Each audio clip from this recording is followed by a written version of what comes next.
Hello, welcome to a live series event, Small Talks for Small Business. We are thrilled that you have joined us today. I am Miriam Savio, Senior Vice President for Products and Marketing at Altice USA, the parent company for Optimum and Suddenlink Business. At Optimum and Suddenlink Business, we are more than just your internet provider. We offer a wide range of services from advanced voice, data, to internet security solutions and entertainment to more than 400,000 businesses across 21 states in the US. We also offer mobile solutions nationwide through Altice Mobile. Small businesses are the backbone of our communities. And here at Optimum and Suddenlink Business, we strive to provide you with value-added services to all of our customers. Our Small Talks virtual series provides educational and informative topics of interest and benefit designed especially for our small business customers. In our first edition of How to Boost Your Sales Through Social Media, we covered defining your business brand, matching your goals to the appropriate social media platform, and giving an authentic voice to your business culture and values. In the second edition, we dig deeper into the basics of social media. And today, helping us do that, we have our friends from VML Y&R.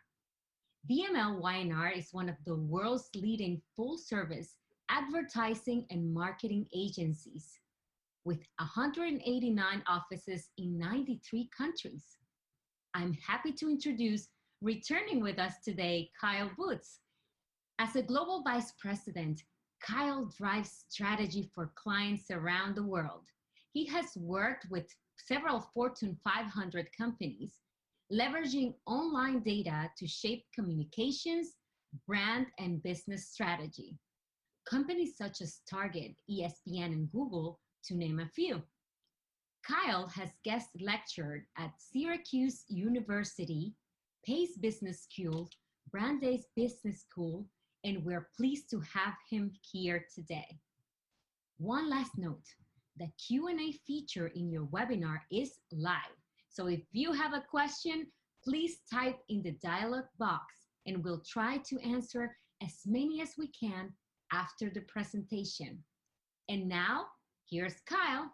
Hi, Kyle. Welcome back for part 2.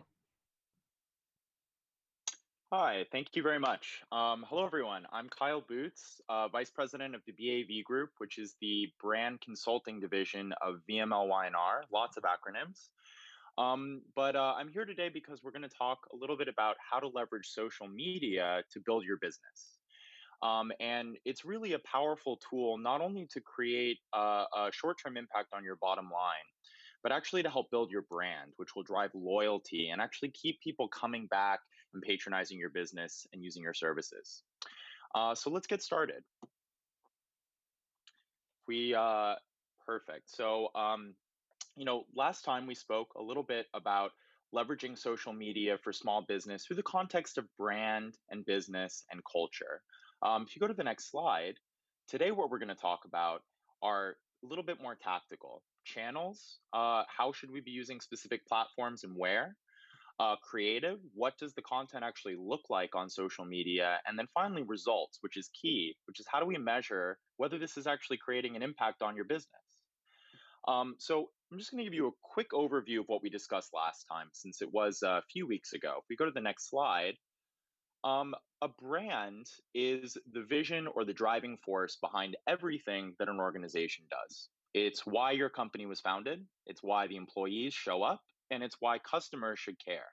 So there's a lot of different elements to this definition of brand. The first is that you have to have a really good understanding and a really strong and authentic way to articulate your corporate values, your business values. What is it that really drove you to start your business, right? Why do employees really like working with you? And why do your customers keep coming back? Once you've established these values and the sort of reason why your company is different and meaningful to your customers, that'll actually provide a foundation for a lot of the business goal setting, but also inform how you're using specific social media channels. If we go to the next slide, your brand is really going to be defined by four key pillars. Is my brand different? Does it have unique meaning and energy, right? Why would someone go to my business instead of my competitors? Equally important to that notion of differentiation is the idea of relevance. Is it appropriate to me, the consumer? Is it meaningful to me? Do I care? We have esteem, which relates to how respected a brand is. And then finally, we have knowledge, which is a measure of the depth of understanding. And so when you think of these four brand pillars, think about building them in that order. First, you build a compelling point of differentiation. Second, you ensure that that point of differentiation is relevant and meaningful to people. Third, you make sure that you're driving respect through the things that you do. And then finally, we have to make sure that that's actually deepening the understanding that consumers have for your brand, but also your business. If we go to the next slide, there are specific channels that are going to help you accomplish specific business goals. So we learned last time that if you want to build brand awareness, if you simply want people to know who you are and what you're all about, and you want to reach the widest possible audience, Facebook is a really great place to go. You want to drive discoverability, which is more about what we call search engine optimization. So ensuring that people who are searching for, I don't know, a donut shop see your business listing as one of the first results on the Google page. That's what we call discoverability. And so obviously you're going to have to work with Google on that. And most people don't think of Google as an advertising platform necessarily, but you can pay for higher search results and you can pay for preferential placement in Google Maps. And both of those things will help you drive your business. If you want to develop your brand voice, your unique point of view on the world, Instagram and Twitter are great places to do that. You're going to have different KPIs or key performance indicators that are going to measure your success on each of these platforms. Instagram being a bit more visual, Twitter being a shorter form, and some of the posts have a shorter shelf life given the volume of tweets that we see in culture. And then finally, Twitter can actually help with some customer service and PR type announcements, which Instagram might not be the best channel for. On LinkedIn, if you're a B2B business, you can generate new sales leads. This is going to be your platform if you're a B2B business. But if you're not a B2B business and you're hiring, LinkedIn's also a great place to shine a light on your company culture, the fact that you're a great employer, and the fact that employees really like the company, because that'll help you build overall advocacy for your brand. If you have happy employees who are your sort of ambassadors to the world, that can only help in the long term. And LinkedIn is a great place to highlight that company culture. And then finally, if we want to increase brand awareness and knowledge and that depth of understanding that I was talking about, YouTube is a really great place for that. It's meant for longer form videos. And increasingly, what we're seeing is that small businesses are using YouTube to do product reviews and to demonstrate their overall expertise in their particular area. And so each of these platforms is going to serve a different purpose, it's going to have a different rationale, and it's going to have different measures of success. So if we go to the next slide, um, what I want to talk about today again is this idea of channel, creative, and results. So if we dive right into channel, I'm going to talk a little bit, if we go to the next slide, um, a little bit about how specific platforms have sort of native uses that we need to keep in mind. Different business goals need to be applied to each of these channels. And there might actually be a different cadence or frequency that you need to post on a given channel. So let's go to the next slide. So, at a high level, what this map shows is how consumers or people online talk about using specific social channels. And you'll see that we have a couple of different vectors here, right? So, you have more participatory platforms where people are really engaging a lot with the posts that they see. They're commenting, they're liking, they're reposting, they're sharing. Then there's others that are a bit more voyeuristic, right? It's a little bit more about that passive consumption. And so your social strategy is going to look different on these two types of channels. You also have channels that are more oriented toward people who they already know. So, what's called a sort of filter bubble, if you will. So, Facebook, for example, is primarily, my feed is dominated by friends and family. And that's kind of how I get my information from Facebook. Whereas Twitter, I might be following influencers, prominent, I don't know, celebrities, news publications, etc., that, are a little bit more outward directed, a little bit more influencer focused, and perhaps reflective of who I want to know. So Instagram and TikTok are very participatory and oriented toward that discovery, right? So these are great places for you to actually gain a following. Snapchat and Facebook, a little bit more oriented toward who I currently know, that might be a little bit harder for brands to break away from the noise and really get through to the people that matter most. And so, paid social media or advertising within these channels, which we'll talk about briefly in a minute, is something that you're going to have to rely on with a channel like Facebook to really cut through the noise and make sure that you're getting the right eyeballs on your content. Reddit, Twitter, Pinterest, and YouTube, these are all consumption oriented. So you don't have to worry as much if you're not getting many likes or comments on your posts, provided that you're getting visibility. And we're going to unpack each of the different roles that these social networks play in the next couple of slides. So if we go to the next one. So, for those of you who attended last time, I used a rather strange metaphor, but I think it illustrates the point well about donuts. So, each of these specific channels is built for a different type of communication. And so, in addition to thinking about business objectives, we need to think about what these platforms are actually good at doing and accomplishing, right? So if I wanted to tell the world I'm eating a donut right now, I would probably use Twitter. It's text and link focused, it's short form, and it's real time in terms of the updates, right? So Twitter is a great place for shorter term content that's more text or link focused. If I wanted to tell the world what I thought about donuts, I might actually use Facebook because it's a little bit more longer form, more connections oriented. So, people who are friends with me might share this content with people that they follow, etc. And it is an all in one platform. So, what you do see is a lot of people use it as their event calendar, or a lot of people use it to get news. And so, Facebook is a really great place to put some of that longer form content that's going to really highlight your business expertise. If I wanted to post a picture of myself eating a donut, I would use Instagram. It's a visual medium. The posts need to be aesthetically pleasing, but they can also be location based, similar to Twitter.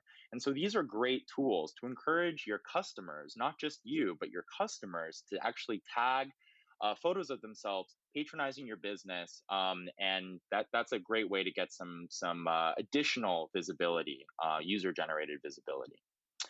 If I wanted to put a review of a donut or talk about how I eat donuts, I might actually film a video and upload that to YouTube. YouTube is great, as I mentioned, for product reviews. A lot of small businesses are using YouTube to really demonstrate their expertise in a particular area. So, to use a small anecdote, I was thinking about buying a bicycle the other day, and I went to look at a couple of the bike shops in my neighborhood. And I was amazed by how robust their social media presence was. I mean, we're talking businesses with two people. And yet, they took the time to film product reviews and post them on YouTube. And what that tells me as a customer is not only does this business know what they're talking about, they're being honest about the products that they sell, and they really understand their audience. They understand what my needs are and the different pros and cons that I'm weighing. Maybe for me, it's not just about price, it's about the speed, or it's about the size, or it's about the safety record. And so by thinking through some of your customer concerns, filming a video, posting it on YouTube, you're creating and reinforcing a reputation for your brand that'll help to drive people to your business and keep coming back. If you wanted to have a debate about donuts, Reddit is a great place for that. Twitter too, but Twitter's a little bit more public. Reddit is a really great place also to gain insight into your audience. So I would recommend everyone go onto Reddit, look in some of the threads or subreddits that are really key to your industry or your business category, and look at how people are discussing key matters as it relates to your industry, because that's going to give you a whole lot of clues about the points that you need to hit and the priorities that your customers, whether they're in a B2B context or a consumer context, what really matters to people. Finally, if I wanted to brag about how my skills included donut eating, I might put that on LinkedIn. So, LinkedIn is a unique platform in that it has very different purposes if you are a B2B business or if you're a consumer facing business. So, if you're a consumer facing business, it's important still to have a LinkedIn page. It shows that you're a legitimate business, and it shows, when you're hiring, for example, that, you have a really good company culture and values, and this is a really great place to work. On the other hand, if you were a B2B business, this can be used for lead generation. So you can identify specific, leads or business opportunities based on the type of content that people share. If they are posting a lot of thought leadership about a particular topic, then you know that that topic really matters a lot to this person. So when you're a B2B business and you're thinking about posting on LinkedIn, it's really about demonstrating your expertise. So if you're a small law firm, you must have legal opinions about what's going on in the world. You may have, be reading up on interesting industry trends that your clients are going to find interesting. And that's the place where you can share that information and really reinforce your reputation as a business. So again, each of these channels has different business objectives, and you might need to actually post differently in terms of the frequency on each of these channels. So the top row, Twitter, Facebook, Instagram, you're going to need to post more often. I would recommend starting out that you think about posting 2 to 3 times a week, ideally more. But make sure that if you're posting in a way that's actually substantive, that you have something really meaningful to say. I think that there's a time and a place for fun, sort of smaller comments, but it's not a great use of time, I would say, to focus on content that's going to drive short term engagements or likes or clicks or shares. Think about your brand and your business objectives, and then think about creating content that supports that. Because if you can really focus on that consistency in those 2 to 3 posts a week, people will really understand what they're getting from your brand and your business proposition. And that'll be easier for them to identify you as a place that they want to continue to patronize. The bottom row does not need to be updated as often. So YouTube can be updated, once a month or once every other, week, depending on the frequency and the nature of the content that you're posting on YouTube. And LinkedIn, I would say, if you're a B2B business, you probably should be focusing on posting either every other day or at least two times a week. So there's a different frequency that's required for each of these channels. And you have to think about what each of these platforms is really good at accomplishing, in addition to the business objective that you want to accomplish with that particular platform. If we go to the next slide, big brands execute differently across channels. So you can see that there's one campaign here and it has a very different look and feel. It's obviously united by the same visual identity, but it does have a different layout across different devices and across different platforms. So you won't necessarily have the big budget that Heineken does, but you can think about creating content that will is optimized for the specific channel that you want to post it on. So Instagram, we know that that is a square format, cannot be clicked within posts. So it doesn't really make sense to include in the comment or the caption for your Instagram post any sort of link. So there's certain realities about each of these platforms that you need to keep in mind as you're developing content. Because something that works on Twitter won't necessarily work on Facebook. So again, start with your brand and your business values, then think about content, and then think about tweaking that content for the specific channels that you want to leverage. And we'll talk a little bit today about how to do that. Go to the next slide. So before I move on, I do want to talk about organic social media and paid social media. Organic social media is any content that you push out on your social channels that you manage for free. And that's going to be limited. The visibility of these posts is going to be limited to the people who follow you. And ideally, you put together some great content that gets shared by your followers.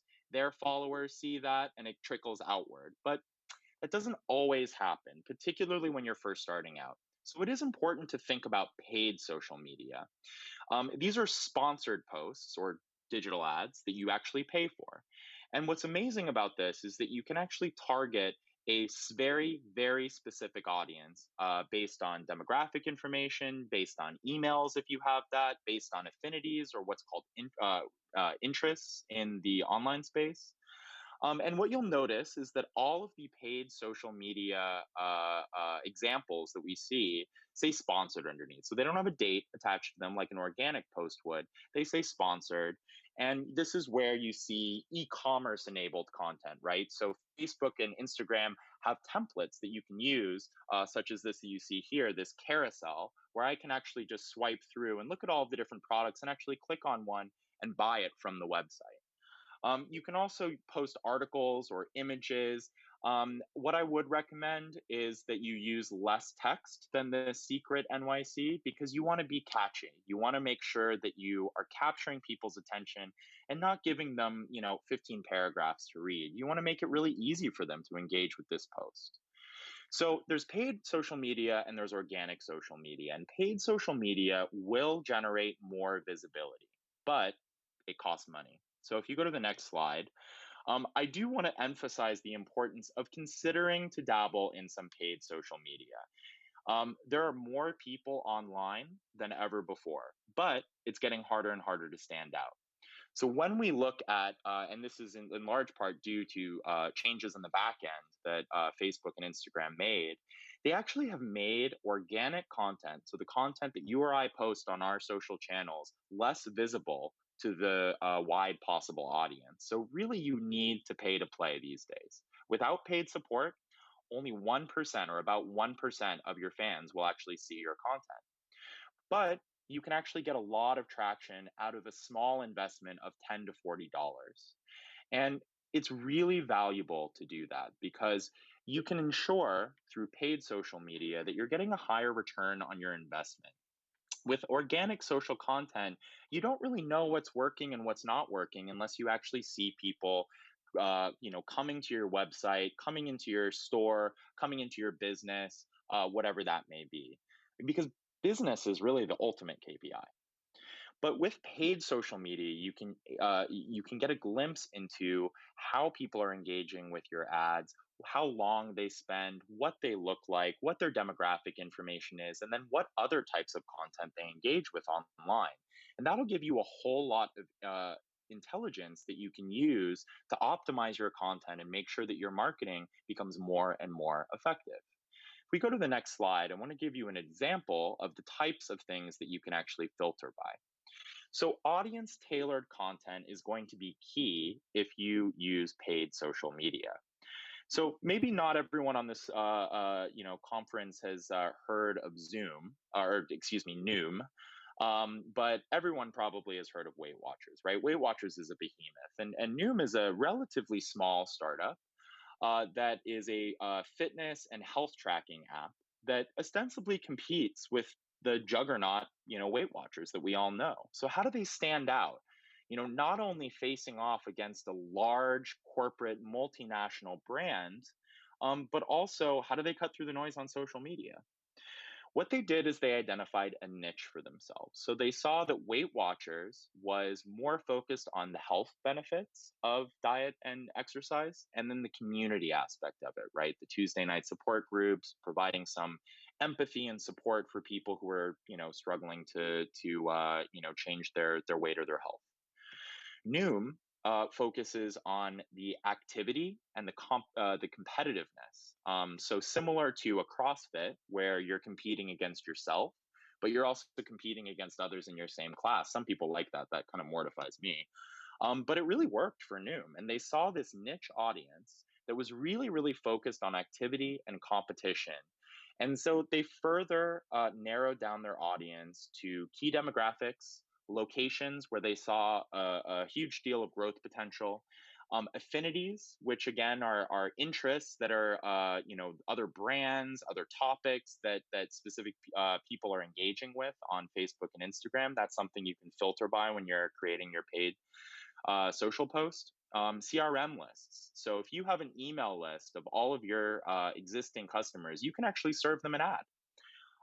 Your followers will see this content, and then you can also create lookalike audiences or actually clone audiences. So once you've created a list of demographics, location based filters and affinities, you can say, well, I want people who look like this who aren't necessarily in New York or who aren't necessarily currently in the market for beauty supplies or whatever that your industry is. So there's a lot that you can actually use to target. And what we see with Noom is that when they started producing more targeted content, they saw a 5-time increase in app downloads, which is the primary interface that people use in order to access Noom services. So audience tailored content is key. If we move to the next slide, want to talk a little bit about creative. So once we've identified our business goals, our what our brand values are, and how we actually want to leverage a particular platform in order to spread that message, the big question is, what does this post look like, right? We go to the next slide. I wanted to put together some pointers based on clients that we've worked with. Goldfish is a client that we work with, and I love their social content. I think it's super, super fun. It's innovative. It's creative. It's done on a very low budget, and what's amazing about this is that the stop motion videos really reinforce three central truths about the brand. Goldfish is about fun, it's about creativity, and it's about family. And so, even though we're looking at 15 different posts here, you can see that there's a consistent look and feel that reinforces a specific brand voice. And so, it's going to be important for you to identify not only what your posts look like, but what's the tone and the message that you want to, spread around, right? We keep going to the next slide. Another way that you can do this is by looking outside of your brand or category for inspiration. So here are two examples, probably medium-sized businesses, but Heyday has 5 locations in New York. It is a spa and beauty service brand that operates a little bit like Uber. So you can kind of book an appointment like you would with Uber, and they can either come to your house or you can go to a specific location. Away, pretty famous luggage brand. It's a startup that really taps into the cultural landscape beyond the products, right? So Away sells suitcases, but what are they really getting at with the posts that we see here? They're tapping into the romance of travel, which I certainly miss, given our current environment. So looking at Away's, social media posts, you do see some product content, right? You definitely see suitcases and luggage and bags, either in the corner or front and center of the photo. But you don't see that in every single photo. Sometimes you see these breathtaking images of, I don't know, a village on the side of a mountain in Greece. And it makes you think, wow, I really want to be traveling. I want to be buying into this lifestyle that comes with an Away suitcase. And you see the same thing with Heyday. They're highlighting beauty tips and tricks, not necessarily things that they sell. And so you can use culture to bring your brand to life. You don't need to only focus on the products that you sell or the services that you're offering. Think about the ultimate end goal. So if someone is buying a suitcase, what are they really excited about? Are they excited about the suitcase or are they excited about the travel? And so you can tap into that passion by really focusing in on the culture and the sort of cultural context surrounding your brand. If we go to the next slide, another way that you can, capture people's attention is by being unexpected. So we have two very strange examples here. Definitely won't work for everyone. But Squatty Potty is let's say it's a bathroom accessory. It's pretty obvious what it does. Rather than focus on the functional product claims or talk about, I don't know, digestive health benefits, what Squatty Potty did is they decided to film a unicorn that excretes rainbows. And this is weird and kind of gross, but it generated so much engagement. And I have to say, Squatty Potty, 23 employees, fairly big, I suppose, by small business standards, but they did not have a ton of money. They started off with that $50 investment that I mentioned, and they really invested in something that would capture people's attention that was unexpected. And I have to say, every time I've been to Facebook, where we talk about the most effective ads and paid social media strategies that Facebook has observed, they always mention the Squatty Potty post. So it can happen. And even with a $50 investment, you can ultimately end up becoming, a hit sensation. Casper does this a little bit more in a sort of office appropriate way, where they have two koalas who are having a romantic dinner in bed. And so again, this here's an example like Heyday, like Away, where Casper is a mattress company, but they're not really talking about mattresses. They're talking about a lifestyle that comes along with those mattresses, right? They're talking about the lazy Sundays where you sleep in, where you spend time with your loved one. And so by tapping into the culture surrounding their brand and infusing that with a little bit of an unexpected execution, they what they've done is they've generated a really eye-catching and unique ad that'll help them drive differentiation, but also higher pricing power and tangible concrete business metrics. If we go to the next slide, another thing that you can do actually doesn't even occur necessarily online, but it lives in both online and offline. So delivering a unique experience. I'm not sure if anyone has heard of the Steakhouse Nurset. It is a Turkish steakhouse, I believe, that is famous for having this guy who will come up to your table, take a machete, and chop up your steak, and then actually drizzle salt, kind of like this, in this, in that fashion. And he is known as the Salt Bay. So he started a hashtag and really encouraged people in the restaurant to take pictures with him and really kind of make this a unique experience so that when you are sitting down at this restaurant, you cannot wait for your photo op where he's going to trickle salt down his arm and chop up the steak, etc. And it's really a unique experience, right? And what's key is that he created a hashtag. So by creating a hashtag, what he did is he allowed a lot of people to actually create their own content. So customers are actually coming in, taking photos in front of the mural, taking photos with, Salt Bay himself, and then posting that. And that's free advertising for you. So by coming up with a unique experience and encouraging your customers to share that content, you can actually increase the overall visibility for not only your content, your social media content, but your brand and your business as well. If you go to the next slide, another way is to create a two-way dialogue. So, another example is exactly what we're doing right now, right? But by encouraging and facilitating a two-way dialogue between you and your customers, what you're doing is you're really reinforcing your reputation as an expert, and you're making your website, your social media page, a destination. Another brand that does this incredibly well is American Express. So, American Express had a brand challenge many years ago that a lot of small businesses couldn't afford to pay the really high processing fees. And so Amex faced a challenge. They needed more small businesses to accept American Express payments. And so, how to go about doing that? What they did is they created an open forum, which is a website that has articles, blogs, tips, advice, Q and A's, all around planning for growth as a small business, how to gain customers, how to manage your money, how to build a team, etc. And so, by creating all of this content that helps small businesses, drive their business and really empowers their customers, they've reinforced that they are worthy, that high processing fee is actually worth the price because what you're getting is an expert in this area. So Amex really was able to gain small business customers, but also reinforce its reputation as an expert on business. And what you can see is that they have 61% positive sentiment, which is very, very high for a brand. So when it works, it works.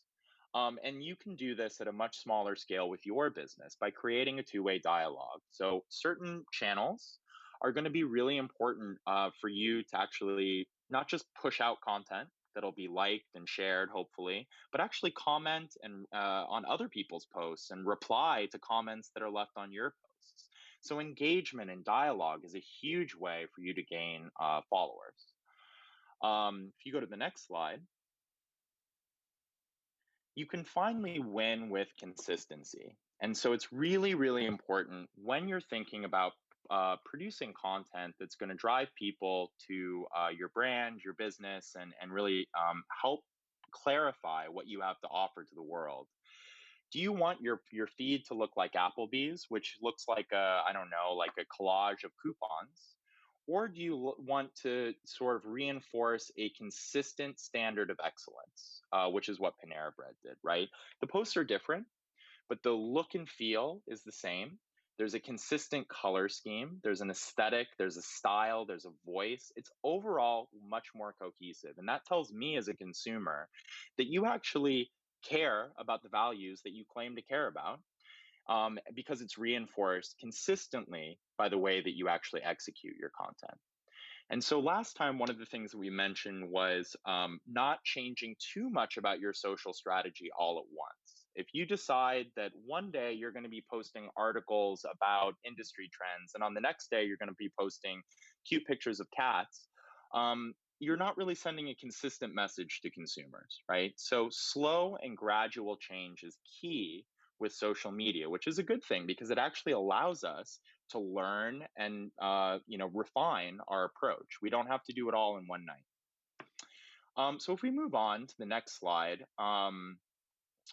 I want to talk finally about results. So measuring results is key because it helps us understand the content that's working and content that maybe has an opportunity to be refangled or tweaked or adjusted to meet our specific business objectives. So if we go to the next slide, there are three things that are going to be important for you to do before you are able to measure the impact of your social media. So it's really important to switch to a business account, a Facebook business account, a Twitter business account, an Instagram business account, not a personal account. So a personal account is going to be what you or I might use to share content with friends and family. It doesn't really give you a whole lot of insight into what's working, how many people are actually clicking on your posts, how long they spend on your page, whether they're actually being driven to your website or whether they just kind of scroll and then keep going.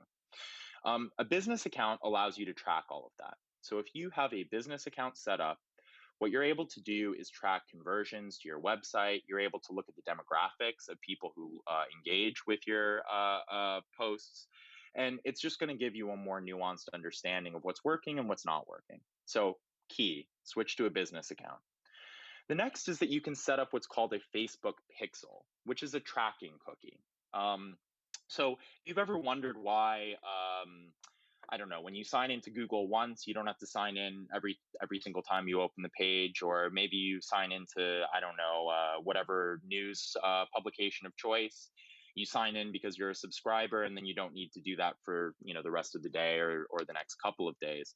The reason why your browser remembers that you actually signed into those accounts is a tracking cookie, which is this very similar technology to a pixel. What a pixel allows you to do is actually track someone who engaged with a paid social media post that you've put out there, and then it'll actually follow them for a little bit. So it'll look at what other content are they surfing on the web, or what other ads or interests or affinities do they engage with, and that will give you a richer and more nuanced understanding of your audience. And then finally, survey your audience. I mean, even without a pixel or a business account, you can go on to Reddit and just read a little bit about your industry. What are people saying about, small businesses in your category? What are customers saying? What are the customer service complaints that you see for big brands that you compete with? And can you learn from that? Obviously, another really key thing is going to be which channel works. And so, the business accounts, the pixels are going to be giving you a pretty good sense of how long people are spending on your posts and which generates the most visibility, right? But you can also just ask your customers. So when they come into a store, when they come into your business, you can do this by email too. You can even do this on your website, where you can ask people, how did you find out about us? That's going to help you assess where to focus your energies. If 90% of your store visits are coming from your Instagram account, you probably can focus on that Instagram account and not really worry too much about some of the other channels. So these are real three key things to think about as you're creating an infrastructure that will allow you to really measure impact. We go to the next slide.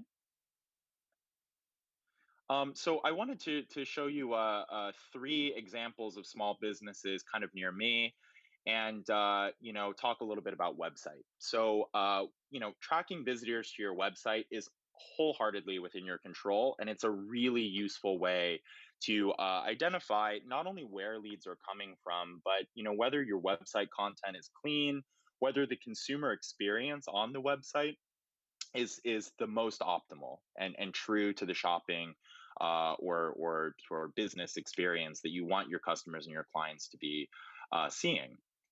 Um, every website pretty much comes with free access to Google Analytics, and along with that, you'll get many metrics. But here are four of the key metrics that you can get. You'll get monthly visitors, unique visitors, which are individual people, not repeat visits, right?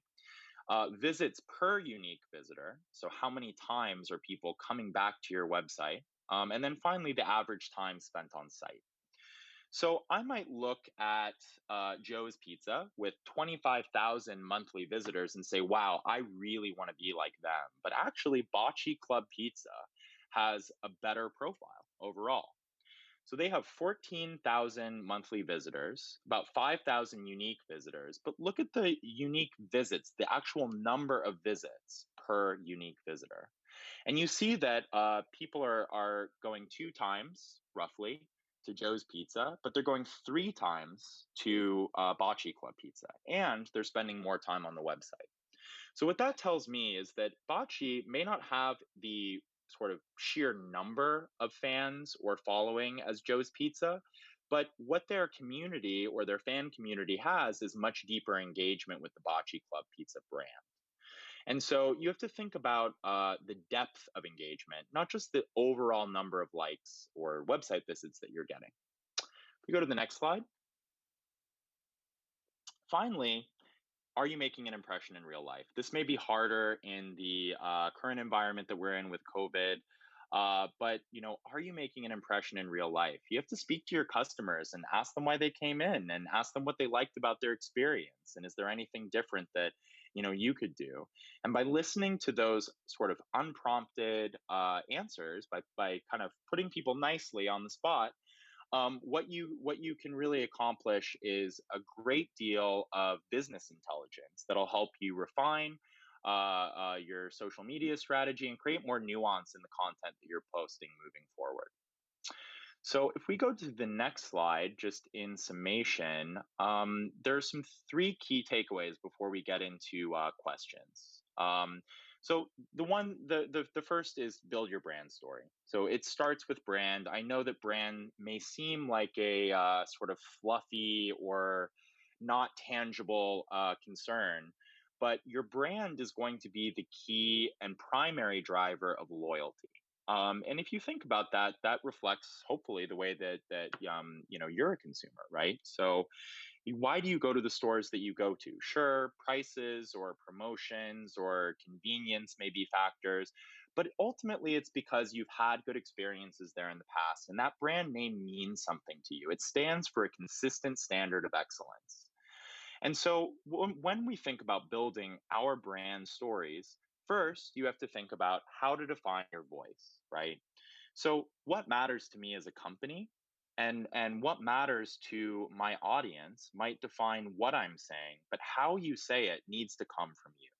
It needs to come from the way that you do business. I mean, you created your business for a reason, and so your voice should be authentic to that. It should be authentic to the business practices, not just an aspirational voice that you think sounds good. It's only going to work if it's authentic and it's true to your business objectives. The second thing is think bigger than your products. So a lot of brands, I would say, fail to cut through the noise by really focusing myopically on their products, the product offering, their services.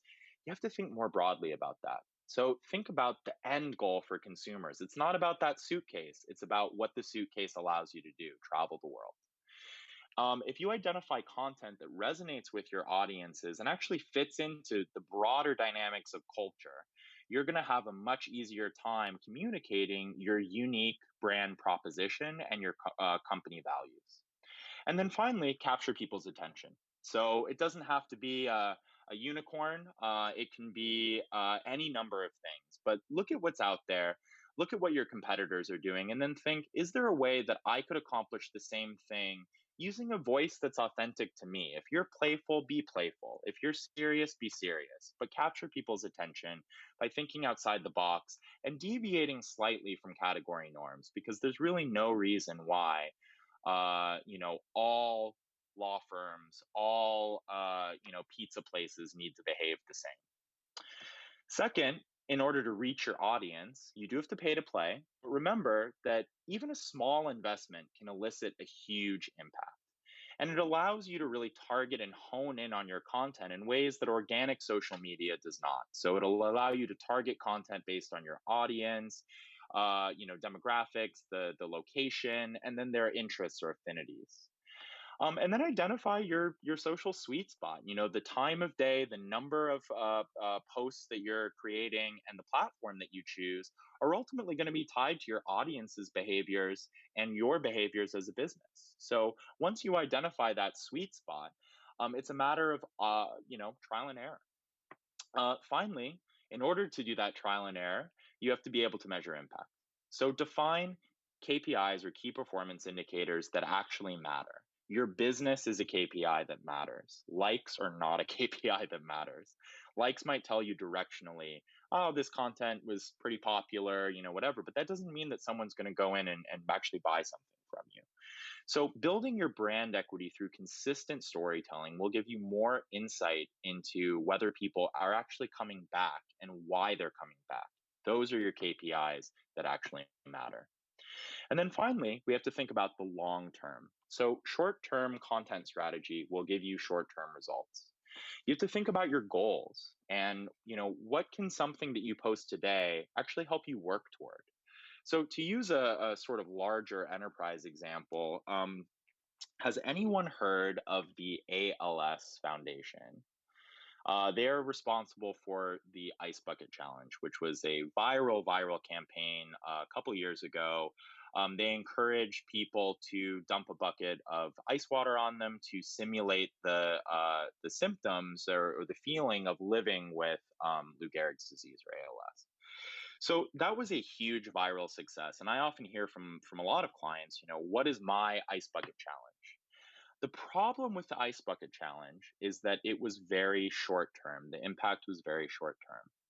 So rather than focus on building a sustainable brand platform and really kind of capitalizing on that momentum, what they did was they essentially stopped after the ice bucket challenge. So their donations were around $25 million in unrestricted donations a year. That quadrupled to $100 million in donations the year of the Ice Bucket Challenge. And then the next year, it went back down to normal levels between 25 and 30 million, where it stayed for the last several years. So, I would certainly take that $5 million increase. That's a lot of money. But at that scale, what we learned from that is that that was a great one off campaign, but it did not really do much to engender long term advocacy for the ALS Foundation brand. So it's important to think about the long term and not get too caught up in the short term successes. Make sure that you're really capturing the momentum and really building on something. It may be annoying to be posting as often as I'm recommending that you do, but it's really key because it shows your customers that you care about them, and it gives people a more human and relatable way to engage with your brand outside of the particular moment of the purchase. With that, I think we can transition into some questions.